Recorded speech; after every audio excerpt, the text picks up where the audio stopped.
Hey guys, welcome to Cover, where we bring together literature and discussion online. My name is Sam. I'm Vanessa. And today we're going to be talking about A Monster Calls. Now, we not only read the book, but we also watched the film. We're going to be doing some comparisons with it. And just to let you know, as a disclaimer, there are plenty of spoilers in this. So if you have not seen the movie or read the book, we're going to talk about the middle, yeah. the beginning, and the end. Yes, all three segments, actually, all 200 pages of it. So this was Vanessa's pick, so I'm going to let her describe what went into actually picking the book, and then we'll get right into it. So you'll get this from me over time. I like young adult literature. I think it's powerful. I think it's I just like young adult literature. Mm-hmm. I saw that the movie was coming out, and I decided to do a little investigating. So A Monster Calls it's actually an illustrated book, yes, as well as a written book. That was so awesome to actually see. It's done beautifully. Yeah. I love it. It was actually one of the few books ever to have won an award the same year for the literature and the writing, mm-hmm, as it did for the illustration. So. And I actually think one of the most powerful things about this book, I love backstory on books. I like to know like the whys, whats, and hows of what made someone think of the idea. And the actual author of this book, his name is Patrick Ness, but the person who originally thought up this idea was another author named Siobhan Dowd. Siobhan. That's how Siobhan's written. That's Gaelic for you. Yeah. She had written a couple of books, and she was really kind of getting into her groove as an author, becoming quite prolific, and kind of making a name for herself. And then she came down with breast cancer. And that's kind of what brought about the idea of this book. That's obviously a very significant theme in this novel. Absolutely. The mother has cancer. So. But what's the saddest thing, what's the worst thing about it is before she could write the book, mm-hmm, she came up with the idea, the concept, the characters. She passed from breast cancer. Mm-hmm. And so Patrick Ness essentially took up her flag and kind of in honor of her decided to write this novel, which cancer is a very heavy theme. Death is a heavy theme, mm-hmm, in this novel. Yeah, absolutely. And all that he was left with essentially were the characters, the beginning, and really the theme of what this book was supposed to be about. So he took on a huge challenge, but he did a really, really good job. And isn't that dark? Yeah. He was left with the beginning, but nothing else. So instead of actually trying to write in her style, he decided to do his own take on it. Mm-hmm. And he did it wonderfully. With the illustrations, it was really, really awesome to kind of see the depictions of what they were writing about. They're all in black and white and charcoal. There's a certain texture to it. And anger to it. But that texture, like, it fits the theme of the book throughout its entirety. I mean, from the beginning when the kid's having the nightmares and then you see the yew tree appear, it's terrifying. Yes. It's terrifying. The imagery is terrifying. It's almost like, it's like the monster's trying to be scary. I mean, he's a monster, so he is scary. Yeah. But it's like he's trying to be scary. But what I think is actually really powerful about it is the boy's not scared. Yeah. Because he's got much darker things in his life to deal with. And he even said, the monster even says to him, like, why aren't you scared? Yeah.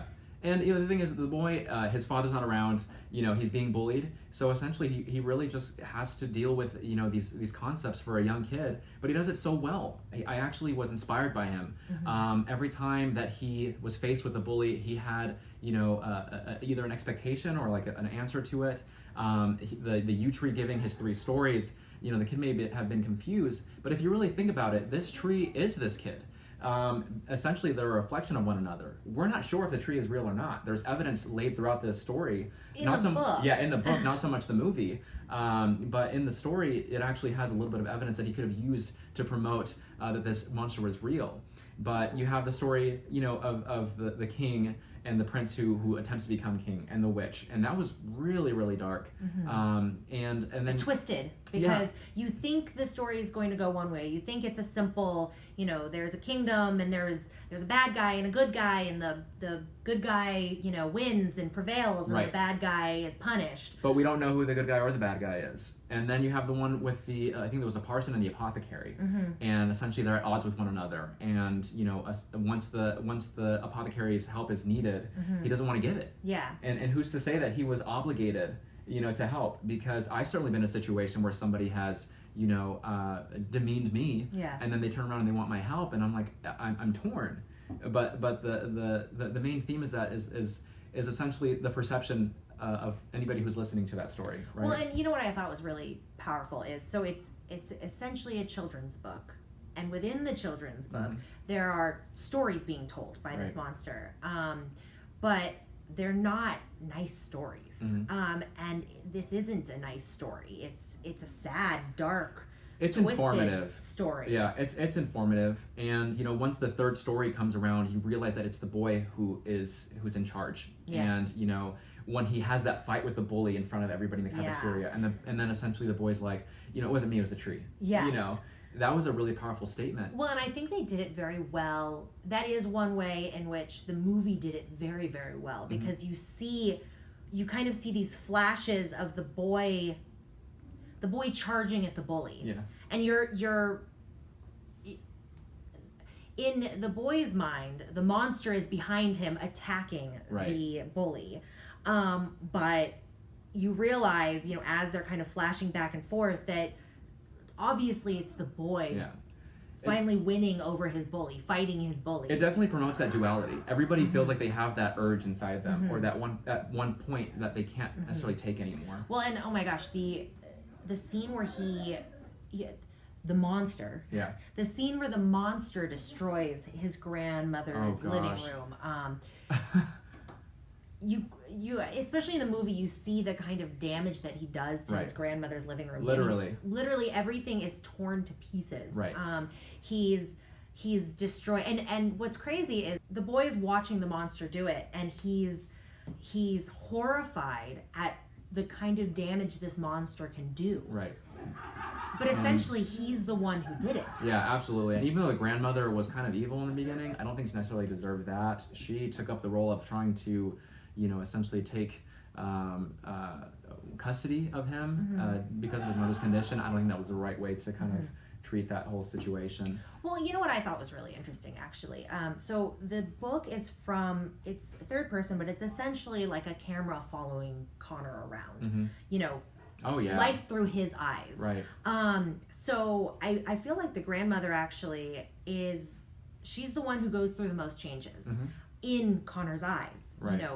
The Connor sees the grandmother as this, dark, depressing, horrible woman trying to invade, into his life. They're polar opposites, because she's extremely strict and structured, and he's just very, sporadic. But what's nice, and he takes care of himself. Yeah, absolutely. He feels he doesn't need someone to take care of him. Yeah, if he had it his own way, he wouldn't do anything. But essentially, you're right about the changes and the transformation of the grandmother, because towards the end, that line where she says, we do have one thing in common, and he says, what? And he's like, she says, your mother.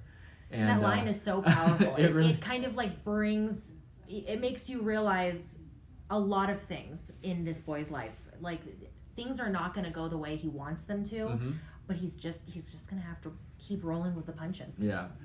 Towards the end, honestly, I was crying my eyes out. I'll be honest. The scenes between the son and his mother were really, really touching and inspiring. It essentially is that dream sequence of having that closure, having the ability to say goodbye to somebody, even though you don't want to, and then coming to terms and having that goal accomplished, where the yew tree basically says, "I'm here to heal you." Yes. And to me, at least, it was obvious or apparent that the kid was healed towards the end, and he accepted what was. Well, and I just thought that was so powerful, that the monster was here to.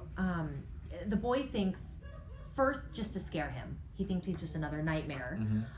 Then he thinks, well, maybe the monster's here to heal my mother, and that's obviously the biggest hope throughout this book. You're reading it, and you're in Connor's head, and you want the yew tree in the end. I got that impression from the apothecary story too. Yes, you want the yew tree to heal the mother, and essentially Connor even says to the monster, "Why are you even here if you're not here to heal her?" And he says, the monster basically says to him, "I'm here for you. I'm here to heal you. I'm here to help you." Yeah. Overall, it's a really well-rounded story. I really appreciated the journey that the main character took. The supporting characters were really, really good in their roles and how they were a character I thought was missing was Lily. Yeah. And I really did miss She was her in the movie. Yeah, they took her out of the movie altogether. Yes. She just she didn't exist. Yes. So the movie even made it seem like he was even more alone. Yes. But overall, great film. Sigourney Weaver made a surprise appearance. I didn't expect that, but she was really delightful. Her British accent, a very I think, pivotal character in the movie yeah, as well. as the grandmother, but her British accent, rather, was convincing to me. I felt like. Overall, I'd recommend the book if you do align with if you want to Vanessa. cry. If you want to cry, or if you just need something to kind of shake you out of a rut. I think that this also has a lot of inspiration in it. It reminds me of like Stranger Things from Netflix. It reminds me of Harry Potter, essentially somebody who's down on their luck, somebody who might be alone and still manages to have an adventure and get by on their own. Well, and next week we'll be reading and reviewing a book called American Pastoral with it won't just be the two of us. Yeah. It'll be a couple of other literaries joining us. American Pastoral by Philip Roth. It's actually a Pulitzer Prize winner. Yeah. So to go along with our theme of books to films, this also has a film attached to it, so I'm hoping that we can actually watch the film as well. But yeah, as she said, Pulitzer Prize winner. The reviews that I've read on it are really kind of polarizing and they're kind of odd, so I'm interested to kind of dive into it and see what my take is. So to find out what we think and to continue with our coverage, stay with us. Tune in next time to Cover to Cover. Thank you.